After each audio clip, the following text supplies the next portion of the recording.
Why do we need to wake up? Number one, you need to be aware of your surroundings. They were in a graveyard. They were sleepwalking all the way to a graveyard.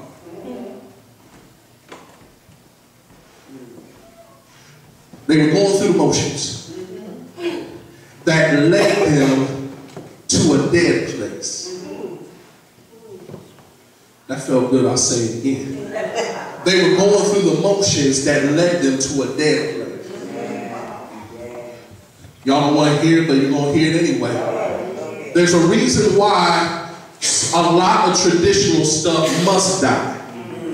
Because it doesn't lead us to where Jesus is.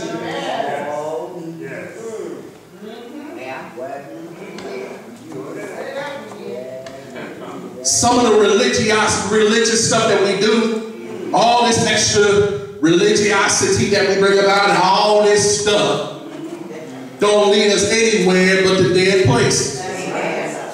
So when you go into dead places, what do? You do as the dead folk do. Nothing. The messenger said, why are you looking for the living among the dead? That means that when you function within the things that are dead and dying, you are only looking for dead things. But they're trying to get them to understand that whatever Jesus promised is a living word. That's why you need to know what the book says and not what grandma said. There's some wisdom there, but guess what? When you know what the book says, that will stay alive forever. His word lives. John said he was the word. And if he is the word is what? Alive. So why go to the grave looking for a living thing? Some of us need to start looking around at where we are. Some of us are probably functioning like the living dead. Doing nothing, saying nothing, being about nothing. It's time to wake up. Because everything around you is not benefiting you. Everything you're doing by regressing back to nothing is not producing anything. Two, since y'all want me up out of here, but I'll be back next Sunday. You have to be conscious of prior information. You got to be conscious of prior information. What did Jesus say? I'm getting up. He said, I must die, but in 3 days, I'm going to get up. He said it about 40 different ways. He said they will tear down this temple, but in 3 days, I'll rebuild it.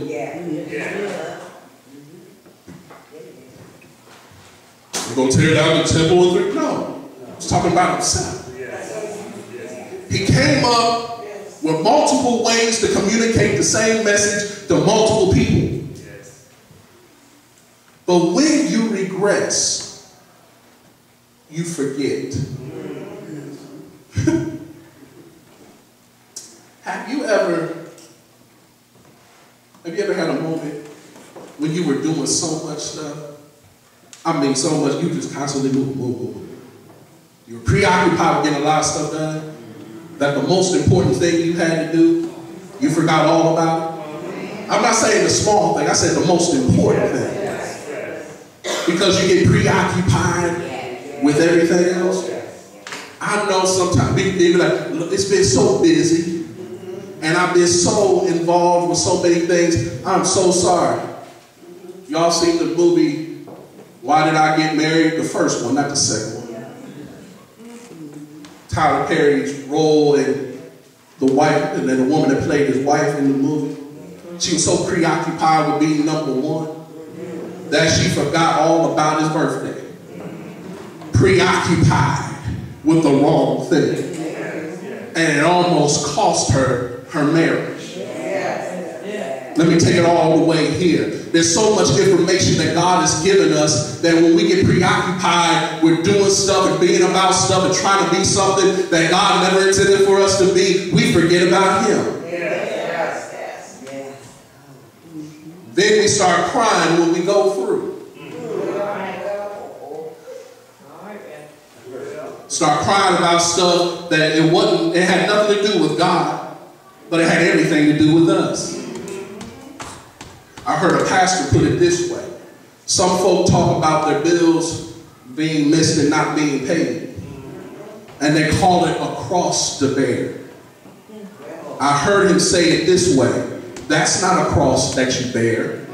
That's mismanagement of your finances. That's preoccupation with something else that had nothing to do with you handling your business. See, when you really got a cross to bear, you talking about something for the cause of Christ. So if we're preoccupied with information that He has given us about how we must learn how to serve Him at all times, and be preoccupied with the information about how we must show ourselves to be one of His, if we focus on that